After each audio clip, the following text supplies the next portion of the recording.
guys! Welcome back to my YouTube channel. This is Cecile. Kumusta kayong mga ka-anxiety ko dyan? Okay guys, marami akong diniscuss noon guys tungkol sa mga books na ginamit ko. Meron akong mga binanggit sa baba ng description ng mga video ko tungkol sa mga books na nakatulong talaga sa akin. Kasi guys, sa anxiety and depression, meron silang mga therapy na ginagawa. Especially pag nagpapa-psychiatrist ka, merong mga therapying procedure silang ginagawa. Pero pwede natin gawin guys, in my personal experience, pwede ninyong gawin yung self-therapy na tinatawag. Pwede ninyong gawin sa sarili ninyo para tuluyan na tayong makarecover ng anxiety. Kasi guys, meron tayong iba-ibang therapy na tinatawag. Meron tayong cognitive behavioral therapy, meron tayong dialectical behavioral therapy, exposure therapy, maraming therapy na pwedeng gawin guys. Pero ito guys, yung art therapy. Art therapy, malaking tulong sa akin to guys. When you say art, syempre guys, art, yung pagiging creative, di ba? Ang art therapy guys, very important pag, especially sa mga taong may anxiety and depression. Kasi ito yung mag-i-enhance sa inyo to draw, to create something, to do arts and craft. Pwedeng ninyong gawin yon. And then, of course, sa pagiging artistic, you can create different decoration from drawing, creating something from the object, or anything na pwede ninyong gawin. But one of the thing na ginawa ko kasi guys is kumuha ako ng books. Noon pa, nakatatlong books na ako neto. Ito guys yung isa sa ginamit ko, anxiety therapy. Ito siya, para siyang booklet, book. Pang-apat ko na yata to guys, or pang-atlo. Meron ako nito guys, meron akong sa Pampanga, meron din ako dito sa probinsya namin dito sa Zambales. Ako guys, ginagamit ko ito, dinalagay ko lagi to sa bag ko. Kahit saan ako pumunta nagta-travel, nasa labas, o pag nagre-relax sa bahay, o sa labas ng bahay, ginagamit ko siya ito. Ano bang laman nitong books na to? It's just like a booklet guys. Meron siyang mga quote dun sa loob. And then, meron siyang mga activities na pwedeng gawin pagka ikaw ay nakakaranas ng mga simptomas guys. Alam ko marami sa inyo guys, yung iba nag-quit ng trabaho kasi hindi makapagtrabaho, hindi makalabas ng bahay kasi sa sobrang dami ng simptomas ng nararanasan natin. So yung iba nag-stay home. And then ito yung pinaka-simula ng pagti-therapy ko sa sarili ko dati guys. Kasi nung hindi ako makalabas, ang hirap lumabas kasi ang hirap subukan yung exposure therapy that time kasi sobrang hilo, ang dami kong nararamdaman.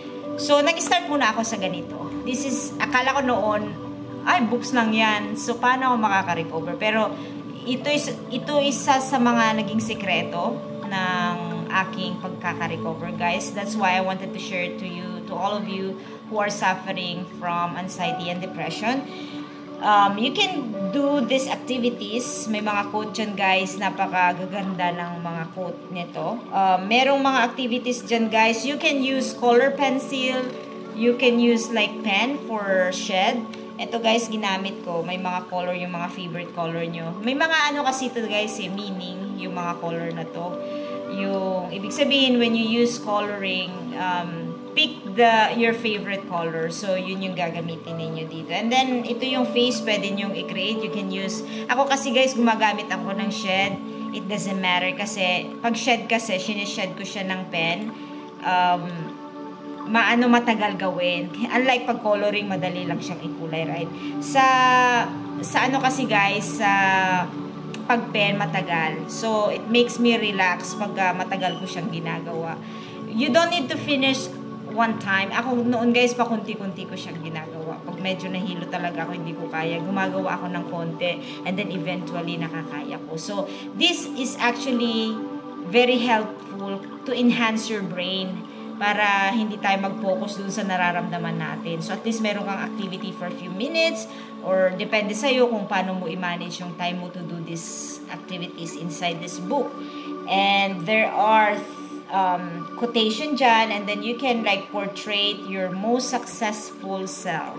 So you can put anything here. Actually, ito guys, yung isang book na ginamit ko, nilagay ko punong-puno talaga, sinulatan ko siya. Kasi, pag meron ka anxiety, hindi mo na-express sa friend mo, hindi mo na-express sa family mo yung tunay nararamdaman ng yung sa loobin mo. Hindi mo ma-express yung tunay na sakit na nararamdaman mo, yung hirap. So, it's really good for us to write yung sinusulat natin. Kasi dito ko talaga in-express, guys, yung paggamit ko nito.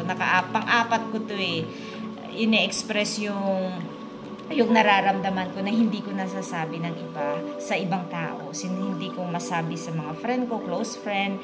Dito ko, guys, sinusulat lahat ng nararamdaman ko at nasa isip ko. May mga bagay kasi tayo, guys, na kailangan ilabas.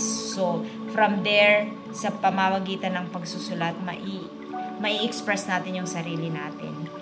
Na tayo may anxiety, na sobrang hirap ng pagiging anxiety. You can put everything, all the thing na naiisip mo, nararamdaman mo, yung sakit, pwede mong isulat lahat dito.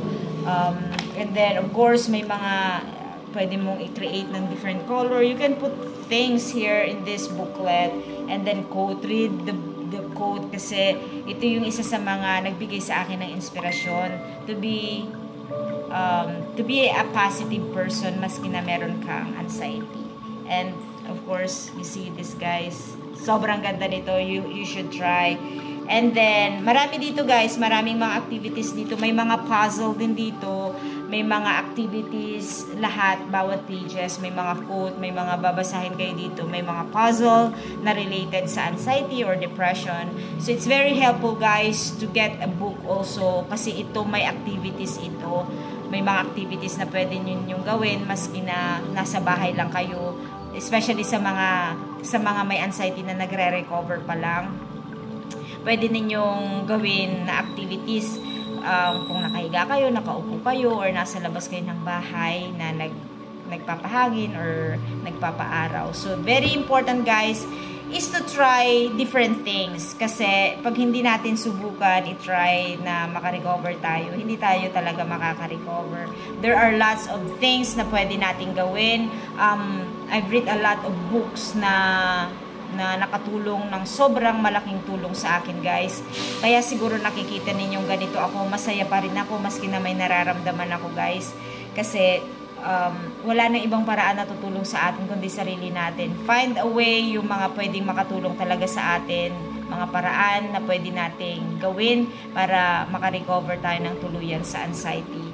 So this one, guys, ililink ko sa video ko na to, ililink ko sa baba para sa legit na books na to kasi may nabili ako dati, guys. Sobrang nipis ng tapos ng papel, tapos hindi siya makita yung ibang letters. Pero this one, guys, makapal siya. Hindi siya madaling mapunit and kitang-kita talaga yung mga letters. Kaya ililink ko sa baba, guys. You can buy this from my link para makakuha din kayo nito, makatulong talaga sa inyo to ng malaki. And try also kasi it's nice to try different things kasi hindi lang ito yung may anxiety or whatever. It's also enhance your brain. It also enhance your perspective in life. Makakatulong lahat yan, guys. So, make it sure na meron kayong mga pinagkakaabalahan aside doon sa mga nabanggit ko. Meron kayong mga activities sa bahay. Isa lang ito sa mga activities ko, guys. Marami. And you can follow my video para sa ibang mga paraan na ginawa ko. And baka makatulong sa inyo ito. Kasi walang ibang tutulong, guys. Walang ibang makakaintindi talaga kasi tayong mga nakaranas ng anxiety, tayo lang talaga nakakaalam kung ano yung tunay na nararamdaman ng mga may anxiety and depression. And I hope maging okay tayo, guys. And salamat sa panonood ng video ko and I'll see you in my next video. Bye!